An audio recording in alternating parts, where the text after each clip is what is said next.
we are going to start the parallel sessions. In fact, this is one of the two parallel sessions we are going to have.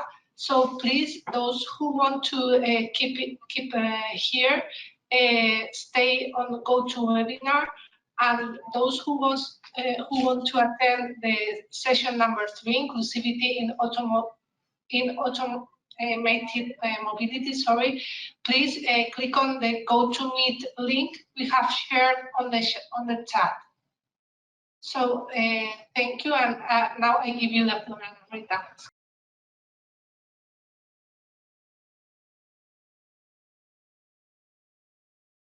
Here, I'm going to present an assessment of perceived security among public transport users in Europe. This is part of the TInnGO project. So basically, I'm going to talk about background and research questions, methodology, our sample, and how our research questions were answered, discussion and conclusions. So starting with our questions. So basically, we had that women of all ages and background are more concerned about the safety and, sorry, safety and personal security, because they face higher levels of violence as transport users. So therefore, our first research question is, what is the percentage of harassment in our sample? And are there differences between metropolitan areas and between genders? The second one is related to, so 80% of women and girls have experienced some kind of harassment in public, and 80% are afraid of being harassed in public transport. Nevertheless, a high level of underreporting is found.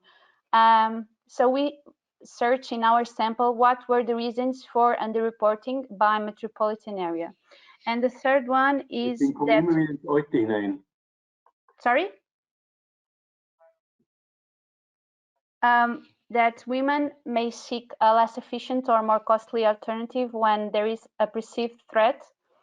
And therefore, our questions were, what are the security aspects that affect more people that were harassed? What can be done to improve the security concerns? And if there are gender differences in the improvements.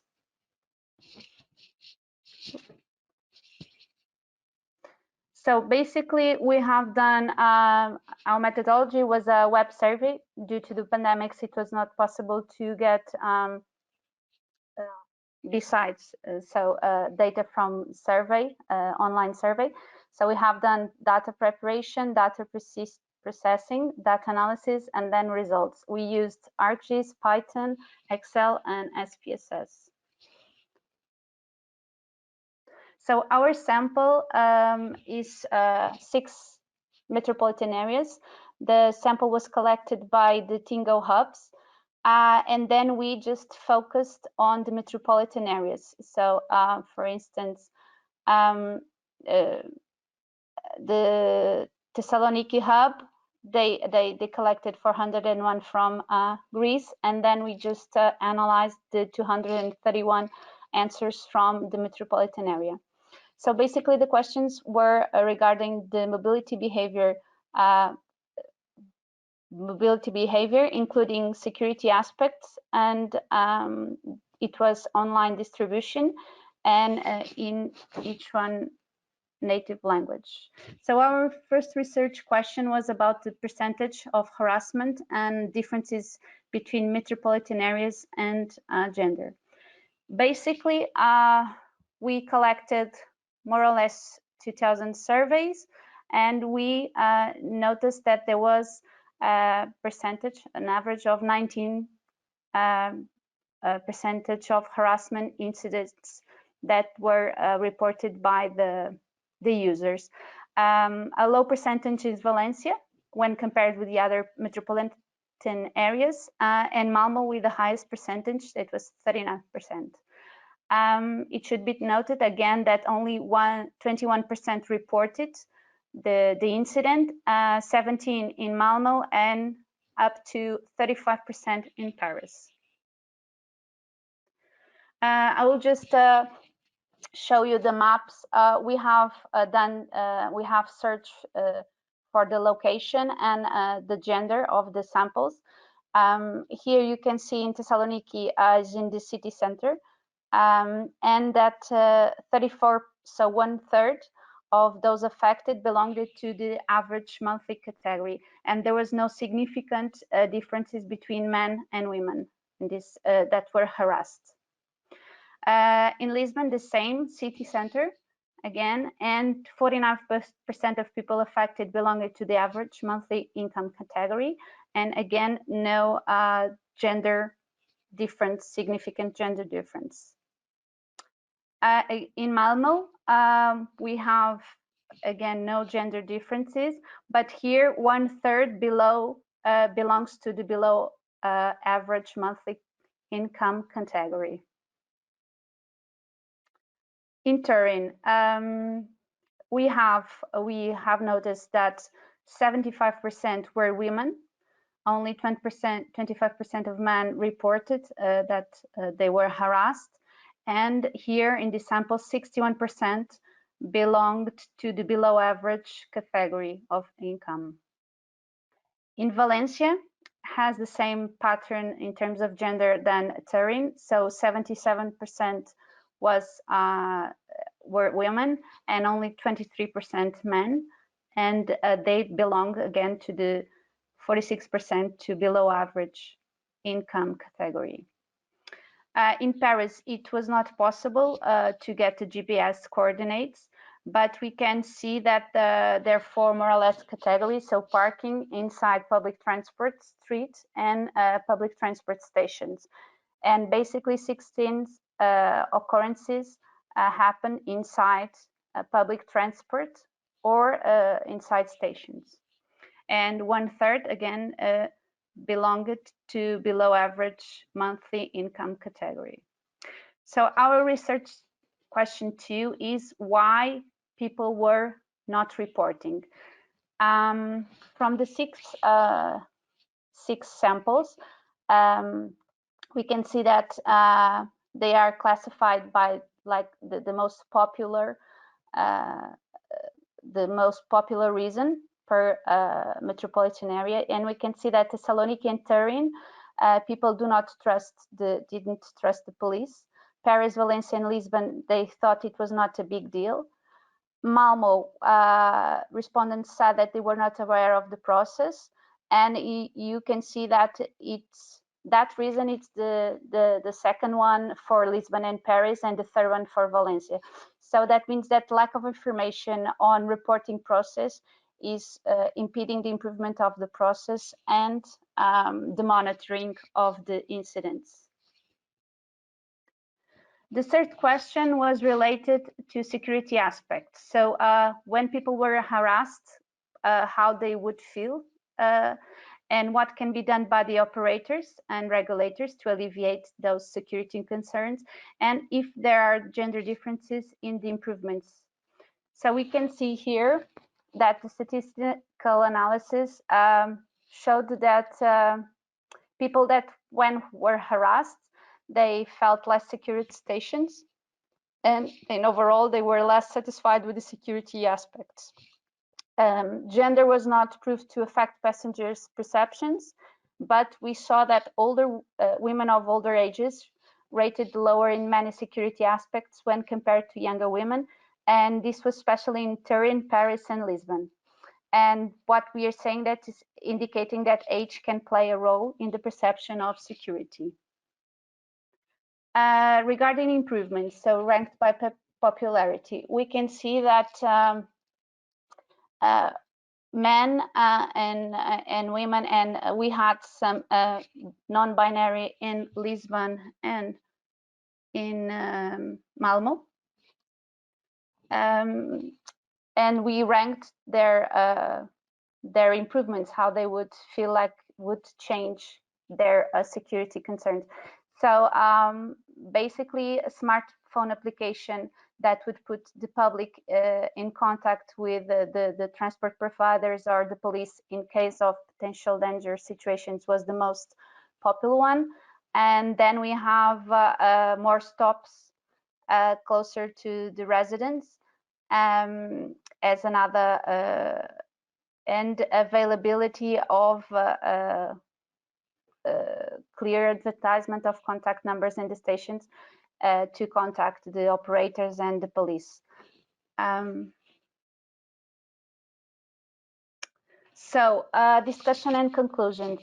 In the sample, we observed that 79% of the incidents were not reported because the users didn't trust the police, were not aware of the process, did not think it was a big deal, or didn't have time to waste.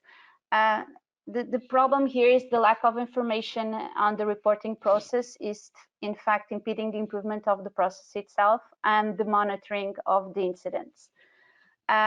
We see here that women are more harassed, but there are no significant differences in genders except in Valencia and Torino.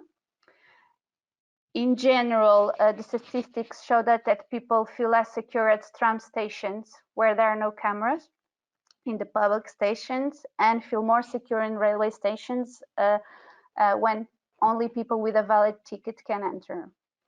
And Valencia case study, the good practice. So Valencia scored the lowest percentage in terms of harassment incidents. And we know that Valencia has been done some improvements.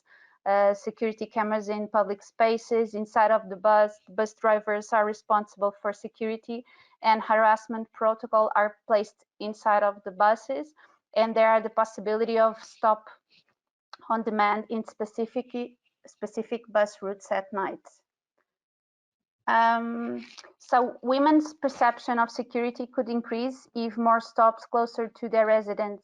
There are more stops closer to their residence during the day for their daily routine, and the availability of a smartphone communication to communicate with the operator or authorities when in danger, potential dangerous situations. Men perceptions was this. So first one was the availability of the smartphone application to enter in contact with the operator or authorities in case of danger, and the flexible stops to reduce walking distances at night. In this context, considering Valencia's successful results and what travelers stated in this survey regarding security aspects, public operators and authorities should consider developing applications to assist users in potentially dangerous situations and offer more flexible services. And that's it. Thank you, Anna. You're welcome. So, Anna, a quick question to you that has been raised. You found that there was not much of gender variation. Might this be because of the number of responses you got, which was not too many? Well, we were 2,000 responses, so I think it was quite a lot. And in almost all, we have tried to validate the answers through the demography of the city, even though it's so each city was like 400 maximum 400 questions. It's not a lot, but it's still something. For us, the point was that we didn't expect that we didn't find significant differences in the samples. We only noticed that in Turin and in Valencia. That was like 2/3 of the harassment were women.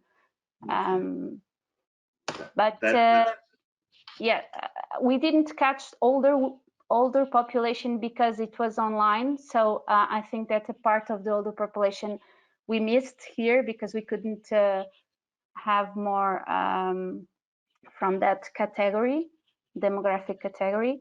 But I think we need to continue to improve the research.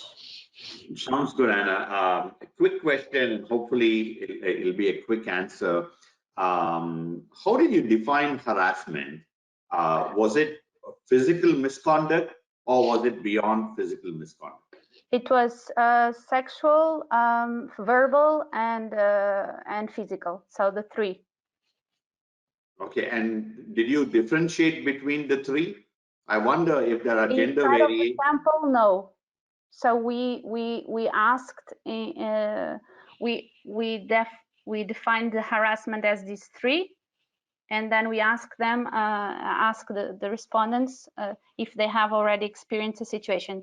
I remember to see the answers because people could write, and for example, I saw a lot of thefts, for instance, in the city center. Interesting. Thank you, Anna. Very interesting presentation. If you're able to share the data, we would love to have a look at it. But that's for a different conversation. It's public. It's on the TInnGO Observatory, so anyone can use the data. I'll talk with you offline to try to get access. Thank you, Anna. Let's move to the second presentation, and that presentation is going to be given by Gregorius Fontas. Greg, I have seen your name multiple times for obvious reasons. Our overlap in the safety area. Good to see you in person. Good to see you virtually, but still. Greg is a lecturer in transport engineering and highway design at the Transport Research Institute of the Edinburgh Napier University. He serves as a member and paper review coordinator of AED 60, which is the Transportation Research Board Committee on Statistical Methods, and also serves as a member of the Editorial Advisory Board of Analytic Methods in Accident Research. So, Greg, take it away. Thank you very much, Chandra. Thank you very much. Just to share my screen very quickly, I guess you can see my screen right now. Yes, Greg, I can, yeah. Thank you very much. Thank you for the confirmation. So thank you again, Professor Butt, for the introduction.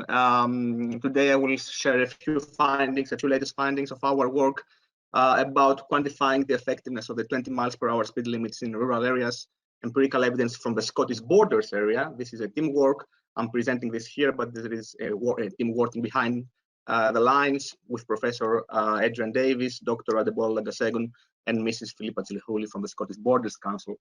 So perhaps everybody will be aware of, some of you will be aware, that over the last few years, we have seen a shift in policy with regard to mobility and with regard also to traffic safety, especially in urban areas. This shift is related to the lowering, to the use of lower speed limits, especially from 30 miles per hour to 20 miles per hour. Particularly, the use of 20 miles per hour speed limits have been associated with a reduction in terms of casualties, serious injuries, or even fatalities, especially for vulnerable road users, including pedestrians and cyclists. And also, it has been associated with an indirect increase in the use of active travel modes. And so in this context, the 20 miles per hour speed limits and their implementation is not just a traffic calming intervention, it's mostly like a public health intervention. In the UK, over the last few years, the benefits of this lower speed limit has been recognized, since a lot of major cities have employed similar 20 miles per hour limits, especially in residential streets and built up areas. Portsmouth, Bristol, some boroughs of London are some examples where the speed limit has been implemented. Wales is a country where it's about to set the 20 miles per hour speed limit as a default quite soon. And back in Scotland here, a few years ago, we saw a city-wide implementation of 20 miles per hour speed limit in Edinburgh, in most of the residential streets, which after a long-term evaluation, it was shown that it resulted in statistically significant reductions in terms of speeds. Going to the particular case study, which is about the Scottish Borders area, the local authority of Scottish Borders, after some thorough discussions with local communities who expressed their concerns about patterns of exceeding speeds, which of course, apart from traffic safety issues, also provoke a kind of nuisance and disturbance to the local communities. They decided in the summer of 2020 to go ahead with a large-scale implementation of a 20 miles per hour speed limit, which was implemented in more than 90 towns and villages of the Scottish Borders area. As you will see here, the Scottish Borders is located southern of Edinburgh and covers a wide area until the actual borders with England, whereas the locations where the new speed limit was implemented are shown with these red dots. The new speed limit was introduced between October and December 2020, a year ago, and it initially was accompanied initially with only signing measures. That means implementation of some road sign 20 miles per hour speed limits. But over the next stages, additional traffic calming interventions were also placed, such as buffer zones, vehicle activated signs which shows the speed of the vehicles, and also speed limit repeater signs. Given the nature of the Scottish Borders area, this project is supposed to be one of the first of its kind, given that most of the settlements are predominantly rural in nature, and it's the first time we have seen in the UK, and perhaps among the first across the globe, where such a change in speed limits is implemented in so many areas at the same time. The main focus of our evaluation was to identify the impact of 20 miles per hour speed limit on speed and driving behavior. For this reason, we were provided with some traffic speed data that were collected through automatic traffic counters before and after the implementation of the 20 miles per hour speed limit. In fact, we followed a quite and widely used before-after analysis in order to see the trajectory of speeds and various speed metrics. I will explain in a while which speed metrics we used. And also to evaluate the effectiveness of some additional traffic calming measures that were placed after the change of the speed limit. In the context of this before-after analysis, we followed a quantitative approach consisting of descriptive and statistical analysis. In fact, we calculated descriptive statistics for different metrics. We compared them across different stages of the intervention. We did some statistical testing to identify statistically significant differences with t-test and Wilcoxon rank sign test. We also did a bit of statistical modeling. The work is still ongoing because we have more plans for statistical modeling. But until this point, we have estimated linear regression model in order to see in a comprehensive overview what is the impact of the 20 miles per hour on speeds. And also we did some kind of non-randomized control case studies in order to see the impact of the supplementary interventions on vehicle speeds.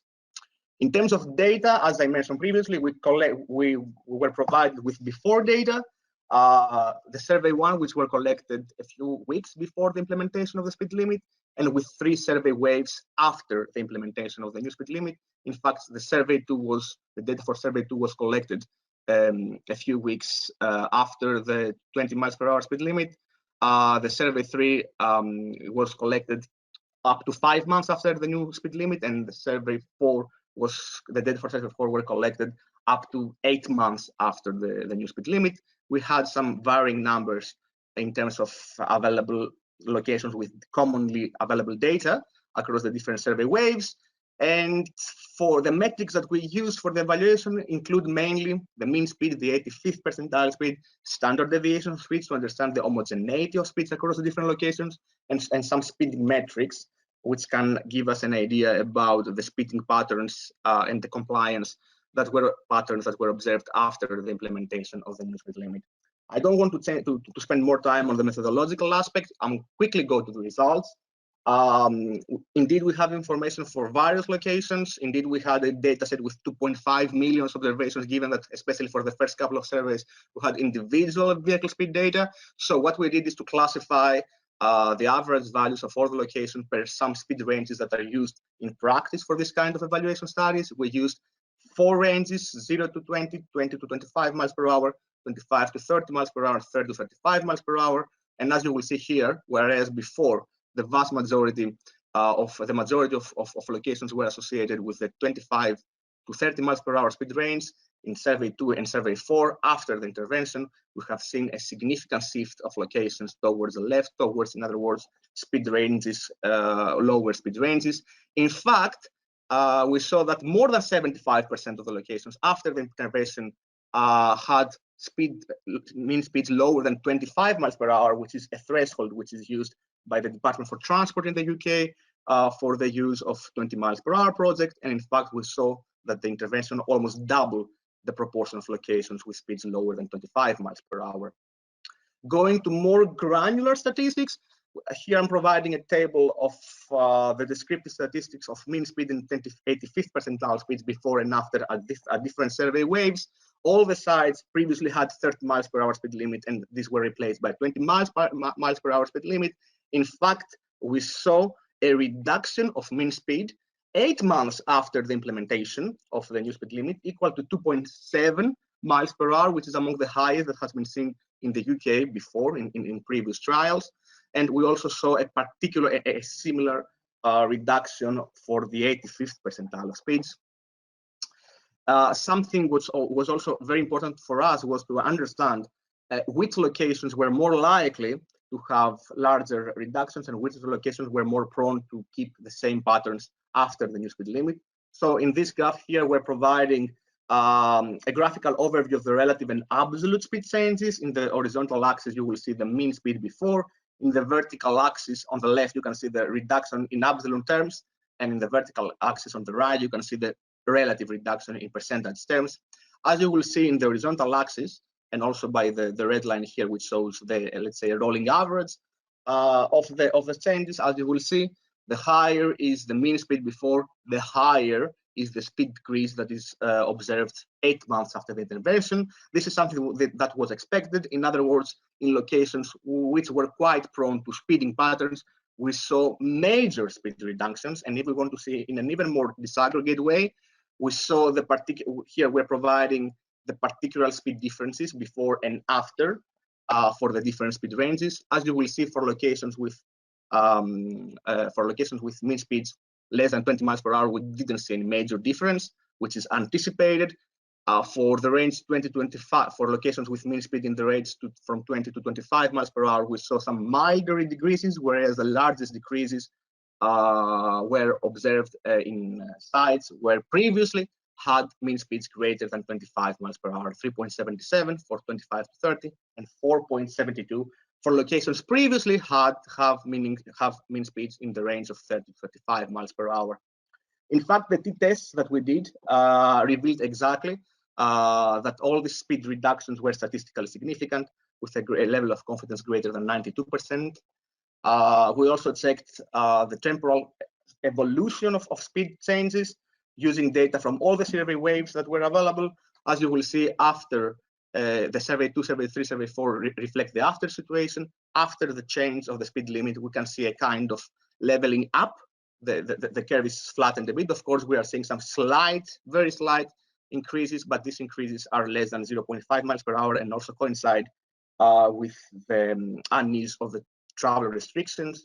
We also checked other interventions, which we saw that generally the other interventions didn't have a major impact on speeds, especially the buffer zones and the speed limit repeater signs. We saw there's some mild impact of the vehicle activated signs, in other words, electronic signs, as we're calling them for brevity. And we saw that locations that they had electronic sign in place resulted in small reduction of speeds after the implementation of the 20 miles per hour speed limits, further reductions, whereas speeds without electronic signs were more prone to show slight increases of speed. We did also some random effects linear regression model, especially to see the effect of 20 miles per hour on the vehicle speeds and of the traffic. We saw that overall the 20 miles per hour can reduce by 2.9 miles per hour the speed. The traffic has an impact, but this a statistically observable impact, but this impact is quite low, it's very close to zero.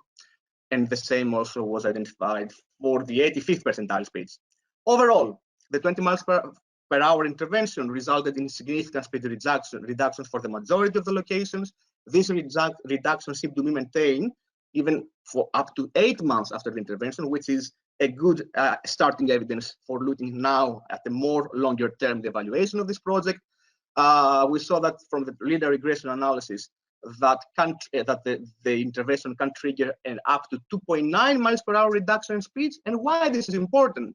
Because according to previous research from TfL, the Transport Research Laboratory, TRL, excuse me, and 1 mile per hour reduction of the average speed can result potentially to a 5% reduction of casualties, which is very important for traffic safety and for public health. Of course, this project can fill in the gap about the lack of evidence in rural areas.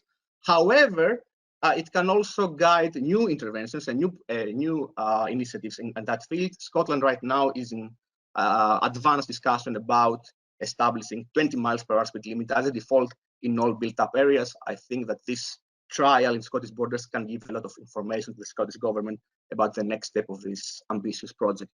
Thank you very, very much. Thank you, Greg. I do not see any questions in the chat box, but a quick question for you. It's as you very well know, it's not only the mean speed reduction, but it's also the variation in speed.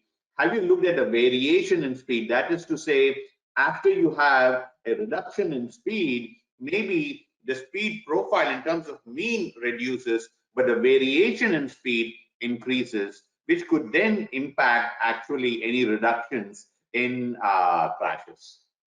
Thank you very much, Sandro. That is a very interesting question. In fact, we looked at the variation, and this is what we are still looking at this.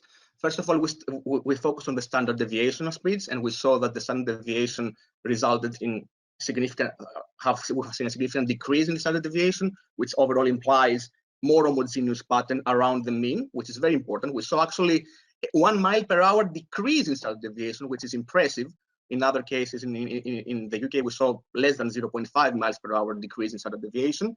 Also, for this, in order to check exactly what you mentioned about the variation, we checked the 85th percentile of speed, which exactly can show the widest range of speeds that can be observed. However, for this highest 15th percentile of speed, which is very critical, as you mentioned, as you correctly mentioned previously, especially for traffic safety purposes, we saw that in proportions, we had some increase in terms of the number of speeding behavior, but this is because the speed limit is lower now. So for speeds which are greater than 30 miles per hour or 35 miles per hour, which is the most critical threshold, speeding threshold in the UK according to the DFT, which is 15 miles per hour above the speed limit, the statistics did not change. Indeed, we have very, very minimal patterns of exceeding speed as before. However, the most important finding here is that the overall image is towards an overall reduction of the speed, and also we have a significant decrease of standard deviations, which shows that the patterns remain homogeneous. Yeah, that is very interesting. A quick question and a quick response would be appreciated, Greg. What are the enforcement measures? Exactly. So the 20 miles per hour project in the speed limit is by the police in the UK and Scotland is supposed to be a measure which is self-enforced. So the people should enforce to that because of the overall environment of the road and of the overall and of the signage. So there was not any additional enforcement compared to before. And that was the main challenge of this problem. Of course, we are still in discussions with the local authorities and the local communities, because the local communities still believe that the exceeding speeding patterns are still observed, and they want more enforcement in order to ensure that the 20 miles per hour intervention works better. Okay. Any seasonal variations that you have looked at? Yes. I would go back to this, and I'm trying to be as quick as possible. Before going to seasonal variations, we checked variations of traffic with regard to non-COVID and COVID restrictions. So, for example, survey 2 was a survey that was conducted during a stringent lockdown, the second lockdown of the UK. So, in that sense, we saw significant reductions of traffic, whereas in survey 4, which was held in the summer, we have a significant increase in traffic because actually most of the restrictions have been lifted. So in that sense, whereas there were fluctuations of traffic, we didn't observe fluctuation in terms of mean speed reductions or 85th percentile speed reduction. And that was quite encouraging. And for this reason, to provide the statistical justification for this, we did the random effect linear regression model in order to see exactly what is the impact of traffic and the seasonal variation on this. And we saw that there is a statistically observable impact, but extremely minimal. Most of the traffic reduction, most of the speed reductions at this point can be attributed to the 20 miles per hour intervention. Thank you, Greg. In the interest of time, let's move on to the third presentation. That is by Evgeny Aritimno. Evgeny is a researcher at Technological University Dublin. focused on the area of gender and transport in the School of Environmental Health. She's a graduate of the National Institute for Transport and Logistics. Her research interests include gender mobility, fairness in transport, safety, transport policy design and implementation. And Ejeni, I hope I'm pronouncing your name right, but otherwise, please let us all know. Wonderful to have you. Go ahead. I'll just unmute myself. Yes, you are pronouncing my name properly. So I'm just going to share my screen now. Go ahead. But before I begin, I'm just going to check that everyone, you can hear me properly. Yes, Ejeni, absolutely. You can see your slides too. Okay, no problem. Okay, so thank you everyone for having me. My title for today is an understanding of safety perceptions for women as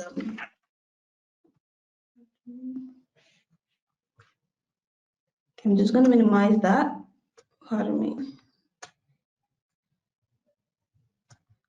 Okay. So an understanding of safety perceptions for women as users of surface transport, combined with a snapshot on the barriers of COVID.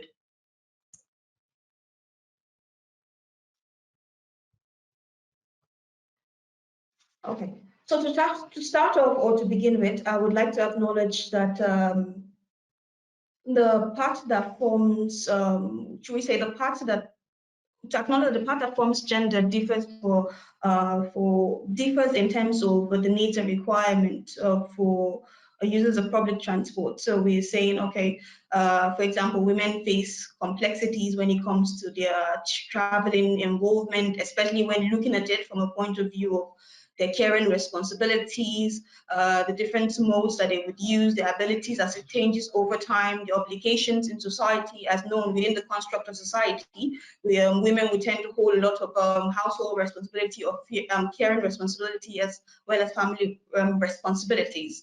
However, outside of that, one would also say we'll be looking at into the aspects of leisures as well. So these are viewed to affect the equilibrium, should we say the balance when it comes to their travel decisions as well as their mobility styles, or should we say behaviors holistically also when you look at it as a whole. We also see the likes of research being done by TII, Transport for Ireland, Transport Infrastructure for Ireland, which is noting that safety as a primary concern that influences women's use of public transport in their daily transit. So before I also progress, I would like to acknowledge the Diamond project, which I am currently under, which looks into what is called fairness and inclusion and identifying measures within what is gender disparities in the use of public transport. Some of the confines that were being covered were to do with access, to do with infrastructure, as well as safety. However, for today, I'll be covering that of safety and security. Before I also proceed into the demographic, I would like to make note that as well, some of the, looking in the line of the clusters, or should we say, the characteristics that were being looked at in the project, some of the questions that were being, the confines of questions included the factors that affected women's use of public transport, as well as how these factors affect, or should we say, how these factors discriminated against women use of public transport in line with modalities in the system itself. So with the demographic for the data, we got 68% women and 32% male. Majority of our participants were of European background. We have a minority of the respondents were of an age between 75 years and older. We also have majority of the respondents not traveling with dependents, or neither do they not living with dependents as well as traveling with dependents on a daily basis during their transit. Majority of our respondents would also be participants that lived in the urban as well as suburban residents. and then we had a majority in full-time employment, and minimal earning less than 20,900. Now I'll be proceeding into matters of touching upon safety and security, rather than the aforementioned clusters of access and infrastructure. So moving on, based on the analysis being done, overall, we saw high recurrences for the likes of visibility or security being available within the system. In the middle cluster, we saw the likes of the sense of place, overcrowding and emergency situation, harassment and pickpocketing, safety of personal belongings, or the likes of offering adequate personal space. In the low pointers, we saw surveillance and emergency alert systems, violation of complaint information points, improves layout of seating, displayed campaigns and helpline numbers, as well as boarding measures of protocol. Now, for that of boarding measures and protocol, this has been highlighted because that was the only characteristics that was being mentioned by women and 0% for men. The diagram, or shall I say that the graph in front of us, is also touching upon the likes of safety and security, where all has been divided into the cluster of male and female, where we see police force and security personnel, as I mentioned earlier, being the highest recurrences, more for women in comparison to men. Next up, we have the likes of visibility of the surrounding area, the sense of place, the overcrowding, and then harassment and pickpocketing.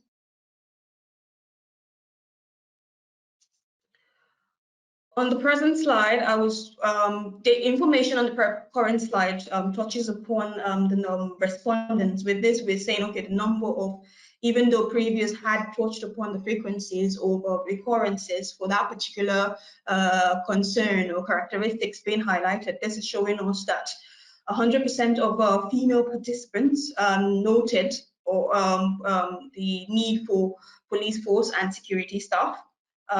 We see a greater, above 50% noting the likes of visibility of the surrounding area. The sense of place was linked to a percentage above 60%. Overcrowding and emergency situations were linked to women proportion or participants proportion above 80. And lastly, we have women above 50% noting harassment and pickpocketing. Now, in comparison to that of the male sample, we know analysis, or should we say data, showed although men would have noted should we say frequencies, as well as the number of men would have noted on this particular characteristics, we saw that their comments were less subjective, although it would more be in line with something that they believe that characteristics that they believe that were required within the system. However, not, for example, the likes of harassment or being attacked and things like that would not be issues that they felt they needed subjectively. Moving on, looking at the views of women, women's views of safety. So in compiling the data when it comes to the women's views of safety, we noted that there were two, should we say, two clusters or two parties that were playing hand in hand or working hand in hand, where we say safety perceptions in line with the factors that affect their travel choices, as well as access to transport modalities. When talking about safety from the data, we realized that safety was not an independent factor, rather some characteristics that falls hand in hand with the access of the transport itself. Besides, if we talk about transport itself, isn't it the movement from one part of merging society, or movement from one part to another? So when you're talking about transport access and safety, really there's you cannot talk about safety perceptions and leaving access out of that. On my next slide, this slide will be talking about safety perception. So the safety perceptions were, which was the first pointer in the previous slide, where we're saying some of the first safety perceptions or some of the safety clusters outside of the aforementioned, particularly seen highly where we saw more recurrences for women in comparison to men, and as well to note that even where male participants would have noted that particular characteristics being listed on the screen, it would have been noted as something which they felt was available or fair, or comments which were less subjective. So we saw the likes of women mentioning response time. So although they mentioned the need for gathered security personnel, or sorry, police security as well as staff being needed on the transport itself, there was particularly, should we say, a push or a note of response times of the force. So women were, the response times of security was kind of was linked to fear, where women were noting the need for security or staff to be present, or should we say to arrive on time before a situation had occurred. We also saw the data noting a lack of trust in the system because of maybe not subjected experiences, but experiences they might have witnessed through the process. So there was seen a need for an efficient and more appropriate response, and as incidences were happening, or for platforms that allowed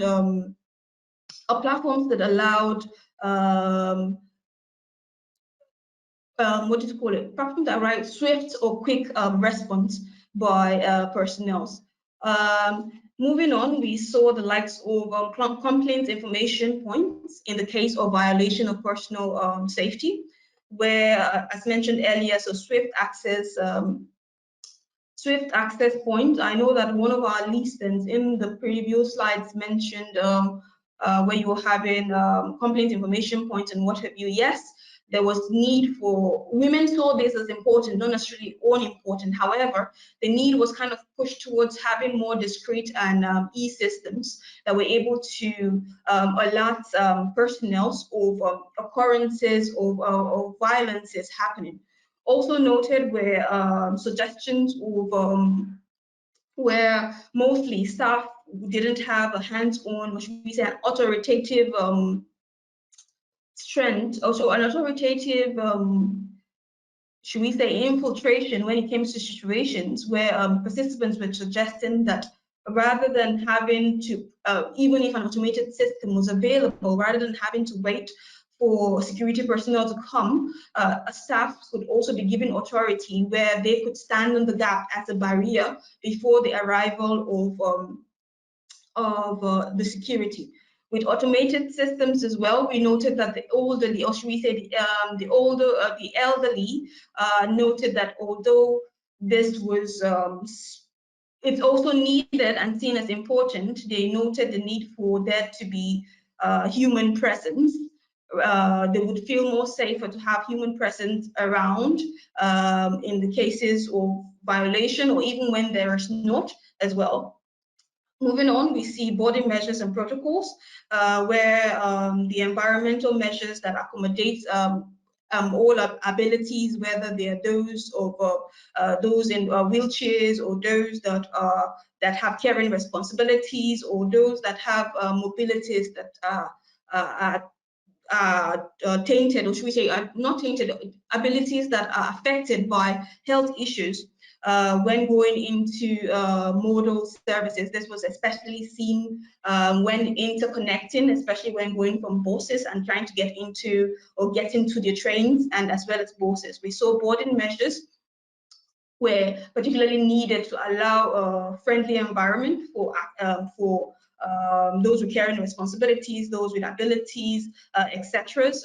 There was also need for more than one validators, which people particularly noted by people with caring responsibilities or abilities, where there was overcrowding being noted before boarding services, and this was also particularly noted with bosses to have more than one validator when getting on services themselves.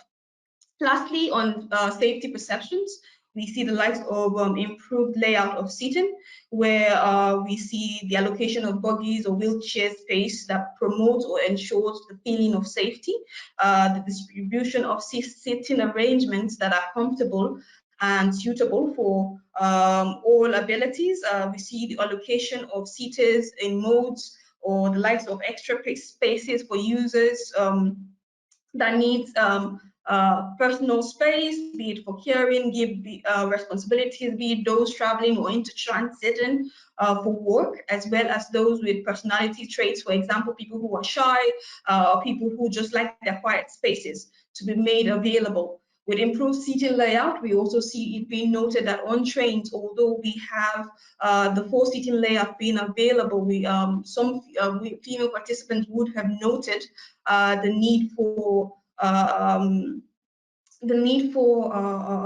2-seaters in comparison to the 4-seaters. This was particularly linked to the fact that most of the cases they had of unwanted attention or should we say harassment, and all of that was linked to 4-seaters, and they would have preferred to have these 2-seaters. But these 2-seaters, there was some need for that to have more room or more space for people who are inter-traveling, since most people be inter-traveling or transiting from one locality into the other, or from localities into major cities. Onto that of access to transport, we see that the likes of reliability of the service mode being available affected women's perception of safety, where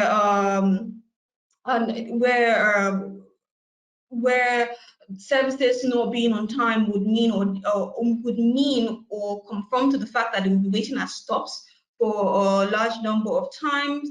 If you look into and also listed on and as listed, pardon me, we also see the need for less restriction to provided services at evening or night hours.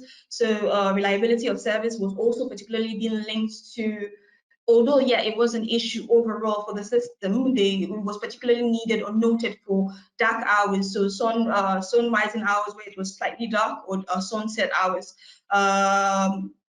As well, we see the need for better integration of modes, where for people who had those with caring responsibilities or inter-transiting or using various modes to link themselves, there was need for a better merge as well as reliability, as all of this play a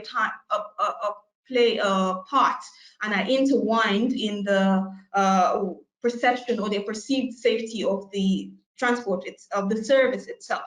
Lastly, we see the likes of location of the station, where with location of the station, most participants who noted their station being their stations being close to their vicinity of living seemed to have a positive, seemed to be satisfied as to seem to be satisfied and have a better perception as to, okay, my location, or should I say our gas stations, were closer to them. However, we also see notes being made that even though sometimes stations could be closer to you, because the time it takes from leaving your house to the station as well as coming back when transiting back home was seen as, I'll use the word positive or productive. There was also, because they were not working for so long within point A and B, there was also need for the services to be properly integrated as well as reliable. So we see all of this playing a part, where they're piggybacking on each other in terms of frequency needed in line with localities. We saw those coming from, be it urban, rural, or suburban areas, noting services frequency also nudging, or should we say tainting, their perceptions of safety. To sum up, we see to some of the matters of safety or perceptions of safety, we see the visibility and safety, safety, or should we say safety and visibility working hand in hand or playing a part, where we see the likes of presence of police force and security staff, which was earlier mentioned and noticed as the most recurrent of concerns for participants and their use. However, this was, as I mentioned, also linked to the use of public transport at really early hours or at dark hours. And as well, we see that when the word visibility was being used, it far outweighs light being present within in that period, but also structures where women wanted structures or design that didn't subject them to violence, that were open, where they can see one end to another. They felt more safe at stops or locations that had light, as well as were visible, where you can see one distance to another. So this in line would have made them feel less isolated or vulnerable, or bring about anxiety or the likes of fear. With the issue of presence of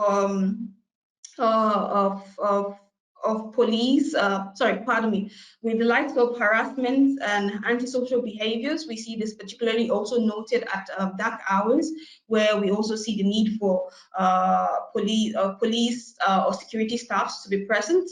But this was also particularly linked to the need for response times at this particular hour, especially given that the amount of security at that time was minimal. Should this be embodied or unbounded, we see that this could promote convenience and comfort, because we see participants mentioning the diminished convenience and comfort while using the service. Anxiety, as anxiety being linked to all of the mentioned or all that I've explained, as well as news surrounding safety in the media and what have you, has etc. Has also been seen to bring about a change of behavior or travel paths, where women would decide to use a different mode in comparison to that, or just switch completely into using their private vehicles. So, Ajani, we have to wrap up your presentation to go to the next one, but go ahead. No problem. I'll just rush this. No problem. Okay.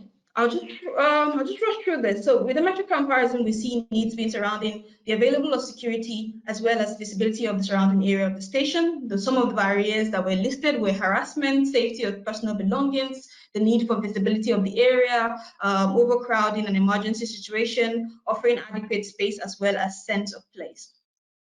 To move on that of COVID, which will be my last slide, we see a higher concern for women in comparison to men. We see the travel population, mostly since COVID, to do with people who do not travel with nor live with dependents. We see higher recurrences for the likes of the need for protective measures, safety protocol, service frequency to localities, crowding, cleanliness, as well as ventilation. There was also seen the need for trust in enforced rule. And then with concerns for women, we see the likes of micromobility. With all of the highlighted concerns, we see the move towards micromobility modes, where women are tending to, especially those with caring responsibility, moving on to cargo bicycles, choosing to walk, as well as defer into using their private vehicles. We also see COVID distorting or bringing about inconveniences in the transit. And then lastly, we see usability of station facilities, where participants would have noted when with COVID, we see a lockup of seats and what have you, but there was concern for those who were disabled or needed those facilities. So that's all that I have for today. And to conclude, I would say with the with the pursuit for safe transport spaces or access, the pursuit for safe access and safe and accessible transport far outweighs looking at one granular aspect of transport, but rather the amalgamation of the likes of the infrastructure, accessibility, process of securities, etc. is even far outweighing this, that caters for the needs of users in a way that is inclusive, as well as one that mitigates risks that are unforeseen. Thank you. Thank you, Ajani. I do not see any questions in the chat, but very interesting presentation. And I hope that you can get with Anna at some point in time, who's doing, seems like similar work and, exciting research areas. And I look forward to what is going to be coming in this landscape of scholarly research in the future. So thank you so much, Ajani. Appreciate your thoughts and insights. Let's move to the last presentation in this session. That's going to be by Eugene Kia Nasali, who I believe is a colleague of Ajani at the Technological University Dublin. Eugene recently graduated with a master's in environmental health and safety management in TU Dublin.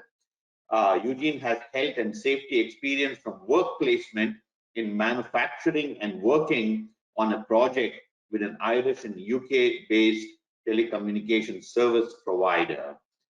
He previously gained a Bachelor of Science in Occupational Safety and Health in IT Sligo. So Eugene, all yours.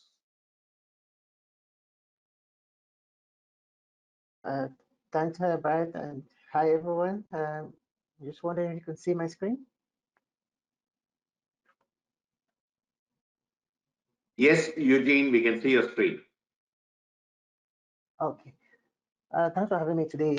This presentation is actually my dissertation that I did this year as a partial fulfillment of my environmental health and safety module. So it was about e-scooter users in Dublin, and it was mainly an observational study to look into the key safety behaviors of our users. My supervisor there, you will probably know her, Dr. Maria Lever. And for the outline, I will start with the research question, the methodology that was used, a little bit mention of the statistical analysis that were carried out, the results, discussion, and conclusion. So the main purpose of this research was to establish the key characteristics of e-scooter users in Dublin and their profile to find out why they use e-scooter as their preferred mode of transport, and also to inquire into the safety awareness among the e-scooter users within Dublin. Partly also to take into what were the safety issues that they normally inquired, and also to investigate what could be done to improve on their safety concerns.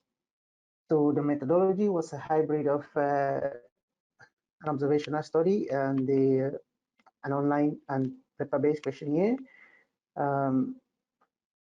and data collected from both observational and the questionnaire were analyzed using Excel and SPSS to be able to come up with graphs and possible relationships that would have existed from the data that we've collected. So for the observational study, the data was collected across 9 different points in Dublin City, and as you can see there on the screen, that will be a template that was set up to capture the type of data that was required, and just some of the locations that would have been we would have collected data from. So data would have been collected from 512 e-scooter users for the observational studies, and we had 36 respondents from the survey. The survey didn't do too well, though we're mentioning some of it in this presentation, but it was considered later on in the project itself as a pilot study because of the one numericity.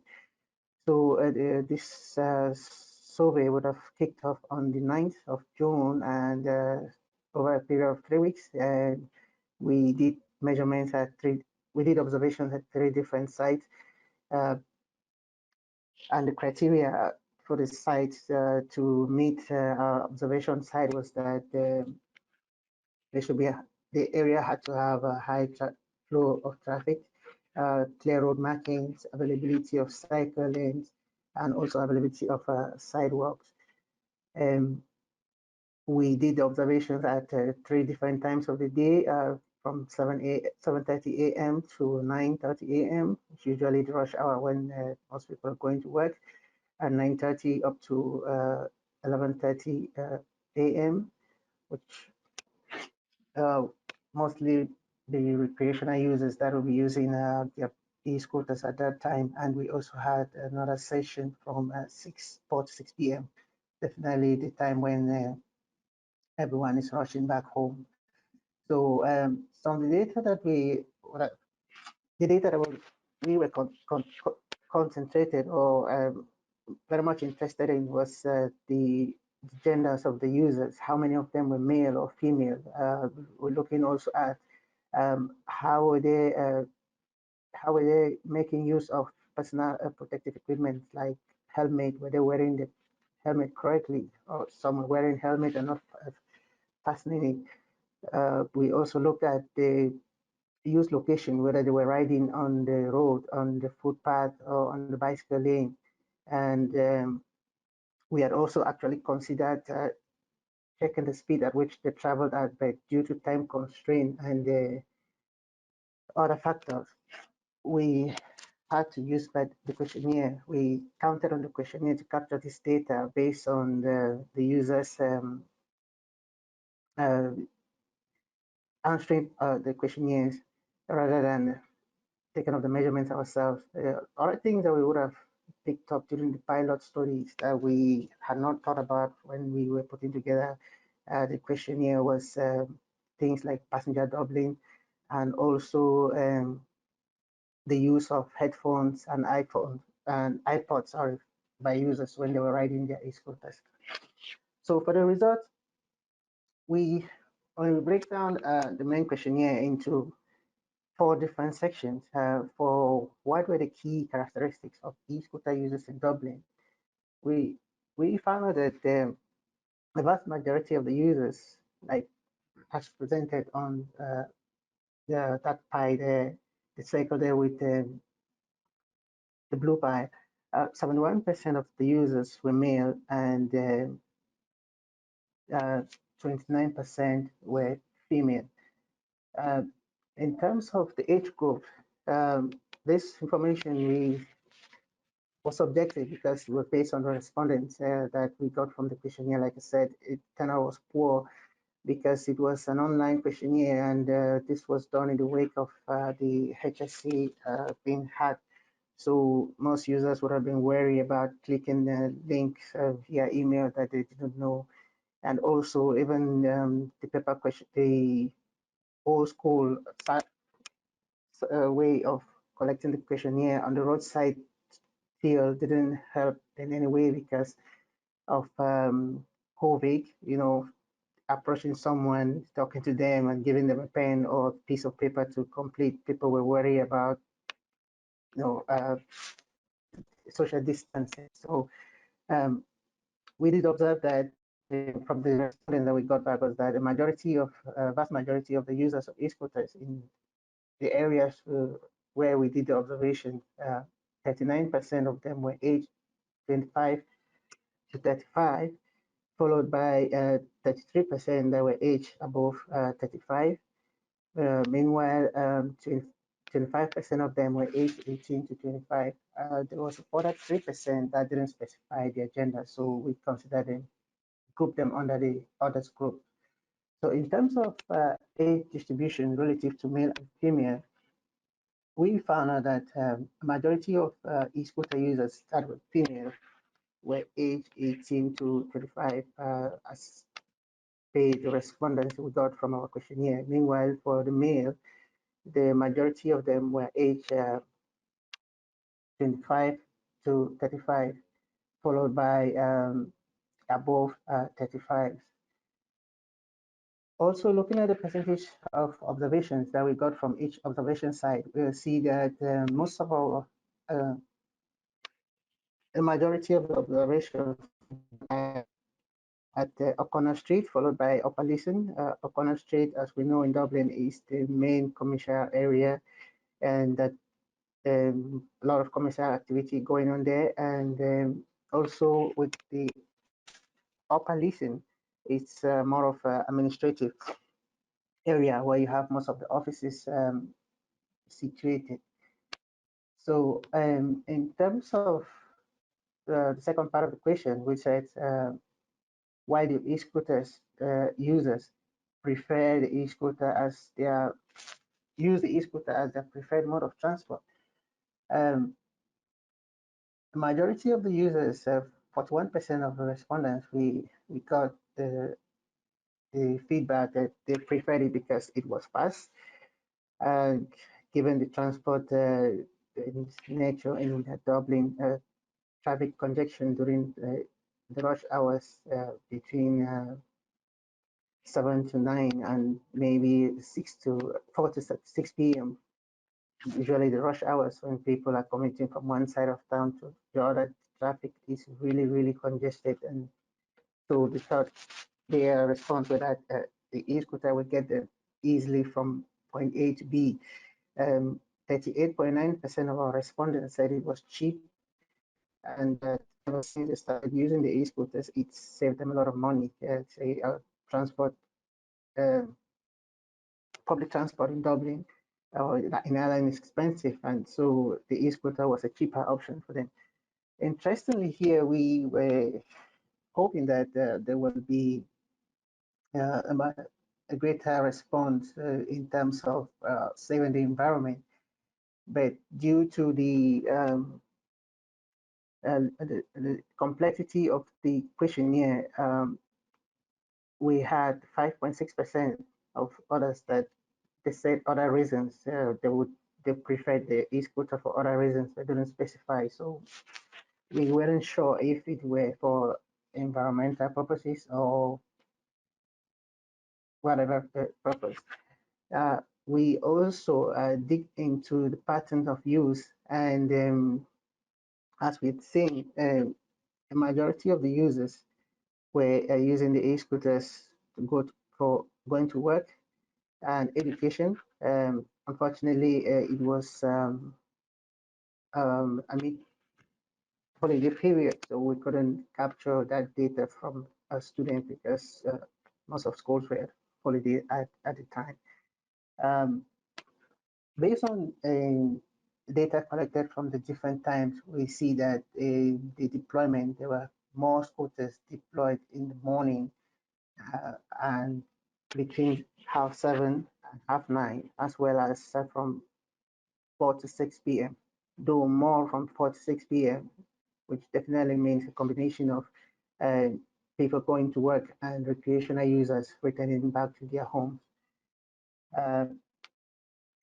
We further investigated the mode of transport that e-scooter have replaced for most e-scooter users, and the response we got was that 44% of our respondents stated that e-scooter had replaced public transport for them, and followed by private car and walking. And this was particularly worrying from a health point of view. If e-scooters are replacing walking as a means of most transport, but walking and cycling, which are active modes of transport for most people, then it was of concern, and we kind of thought that this could be an interesting area to research into for future research to investigate what happens in terms of what will be the effects on the health if active modes of transport are being replaced by e-scooters.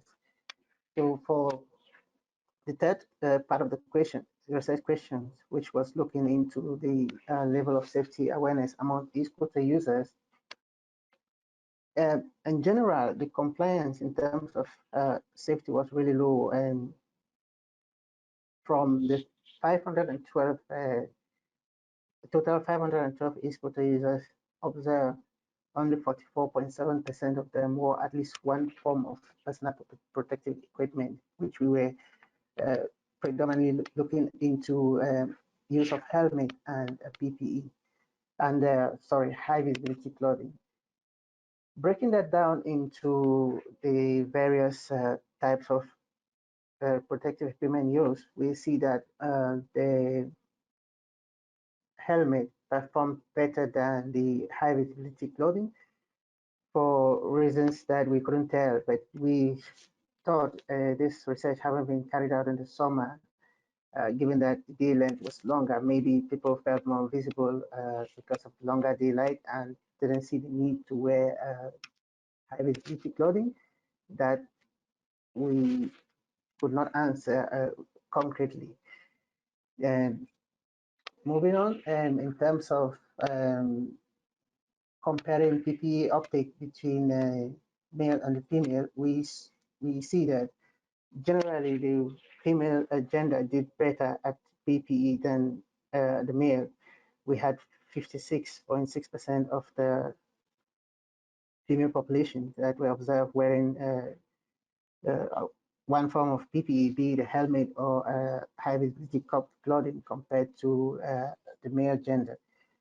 And the other thing that we looked at was adherence to good practice in terms of riding, be it on the cycle lane, on the footpath, or on the road. And generally, the compliance or the adherence here was, let's say, better than we had expected. 77.7% of the total users observed were riding their e-scooters on bicycle lanes, compared to 18.8% of them that were using the footpath and 3.5% road riding on the road.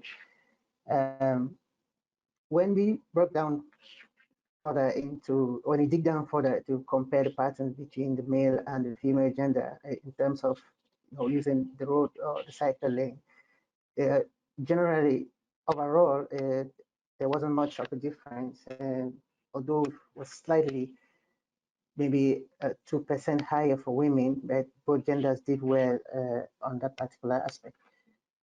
In terms of adherence to good practice with speed on the cycle lane, the bulk of the female, 62.5%, stated that they usually rode their e-scooters on the cycle lane at around 10 to 20 kilometers per hour. Meanwhile, a bulk of the male, 69.2%, stated that they rode their e-scooters on the cycle lane at around 20 kilometers per hour or above. And going forward, other things that we would have looked at was passenger doubling because of the small size of the e-scooter and the small size of the wheels, making it particularly unstable. So passenger doubling could be an issue, bringing about stability. And we noticed that only a very small percentage of the population observed were carrying a double passenger, and 98.4% weren't, which was pretty impressive. And another aspect that we looked into was the use of headphones and iPhones and iPods, when riding e-scooters. It was surprising to find that even the small nature of the unstable nature of this e-scooter some of the users were actually writing and texting while on these devices, which was particularly dangerous. And even an 18.8% use of headphones, though low, but we still think it was a call for consent because in some cases it was difficult to see iPod, given that some users had long hair and it would be sitting under the ears and you couldn't really tell for sure if they were having iPods or not. And in listening to music or talking on the phone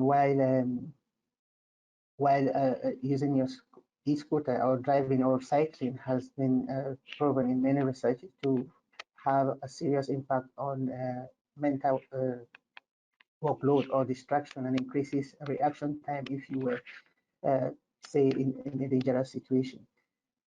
So going forward, in terms of what were the safety issues that are normally encountered by e-scooter users, there were mainly two issues highlighted, which were infrastructure and the design of the e-scooters themselves, as well as the enforcement of legislation. At the time when this thesis was being, or this project was being conducted, the e-scooters were not legal, were outlawed. It was on public roads in Ireland. So that was a serious issue of concern for the users. So some of the infrastructural issues that would have been raised was there were insufficient cycle lanes.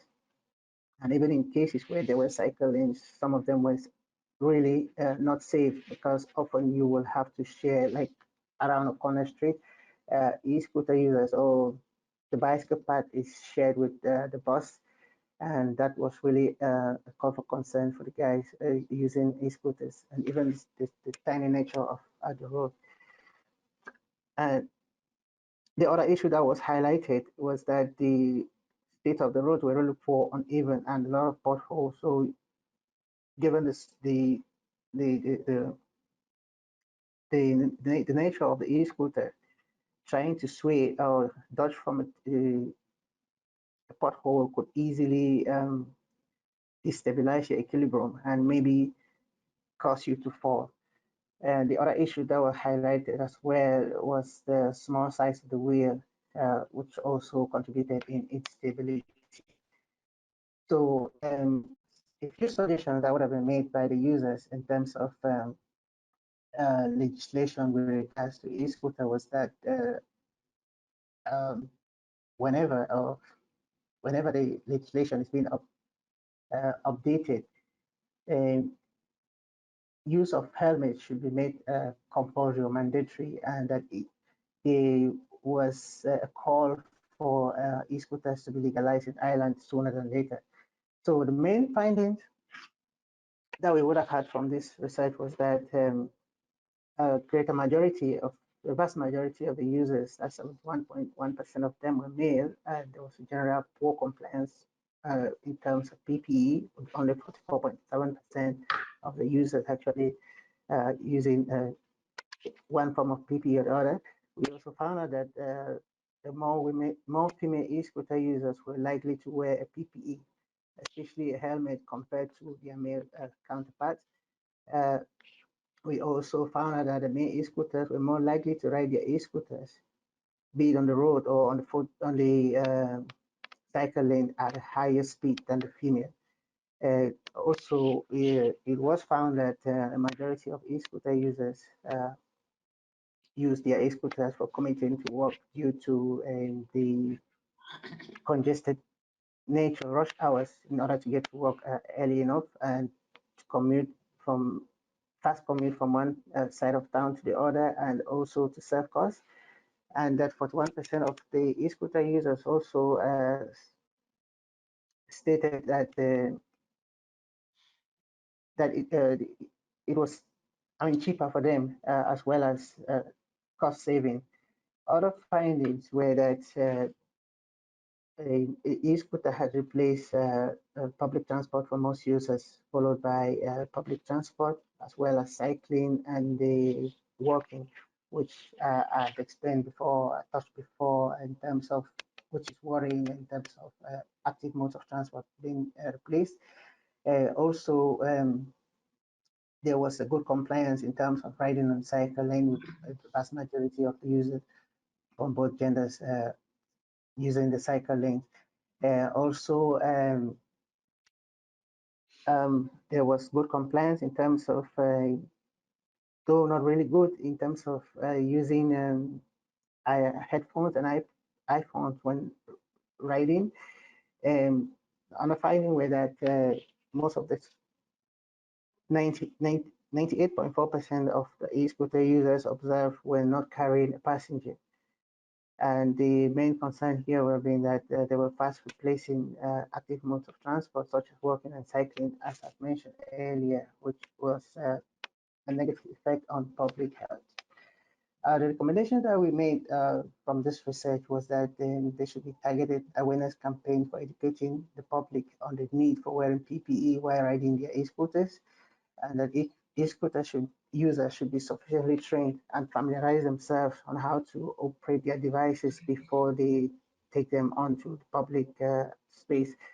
Also, that more suitable cycling infrastructure should be made available for e-scooter users, especially in Dublin, because this is what I would like to know, that this is a novel mode of transport that is coming, and we will either do something about it now, or we will be forced to struggle to catch up with the pace. And also that it was time to update the Irish e-scooter legislation. So the suggestion that we made was, in terms of updating the legislation, was that the government should institute clear safety standards that e-scooter users are required to meet, e.g. with restrictions or minimum lighting standards of their devices. They should put in place enforcement, a system for enforcing this standards through a type of approval system for certification, like issuing of fines for riding on footpath or certain speed, or not wearing PPE, as it's already done in many European countries, like in France and Germany, for instance. And they should clarify who is permitted to use an e-scooter in terms of age limit, license requirements, and lastly, to provide clear guidance on how and where e-scooters can be used, be like footpath versus cycle lanes or versus the road, and these rules which applies to each of them. That is the end of my presentation there, and I will be happy to take any questions at this time. Thank you, Eugene. I just put in a chat box, there's been a lot of work in this area recently, and I really appreciate the work that you have done as part of your master's. A question I had, what do you see as, a way forward, given e-scooters are taking away from active modes of transportation? E-scooters obviously can be used in place of motorized vehicles for short distance trips in particular, and certainly have a place. But what would you say should be done to discourage the move from active modes to e-scooters? That's a very interesting question. Actually, that was a question that was raised as part of this research, and though other researchers would have mentioned that, on the contrary, e-scooters rather are acting as making more people to walk, given that they rather they use them as the last for the last mile, so they will maybe walk part of the distance and use their e-scooter to cover up the rest. But we think, we believe, and I believe that this is an area that needs more research into, and in terms of giving you like an immediate answer to that. I myself am baffled by that, and we had raised that as an area that more research can be done into that aspect. Thank you, Eugene. I don't see any other questions in the chat, but thank you for your presentation, your insights in this very important topic.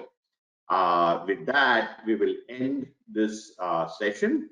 For all the attendees, appreciate you being here. And now I'm going to give the floor back to Wafa for so that she can make some concluding remarks. Wafa. Thank you, Matt. Thank you, Chandra. Thank you very much. Right, while we still have actually 2 more days in this event to go through presentations and work, I think majority of the TDM papers have been packed in today. So I think that's why we will just make a concluding remark on the day today. So we have looked and discussed together a number of concepts and policies and measures and good practice and not very good practice, data and evidence from the work and from our keynote speakers on the need for measures and work to address the inequalities in many aspects, and with gender, of course. And there are evidence, however, that there are some good practice and some good work. In fact, the fact that we dedicated the symposium this round for gender inequality, that is a good way forward. And also the jointly the joint conference on the same topic also represent evidence that we are on the right track. So I think we just need to persevere on the work we do and insist and do more research and good work and integrate with decision makers and policy and academia and policy makers to face and identify the main issues in inequalities and fairness, and to achieve introduction of a fairer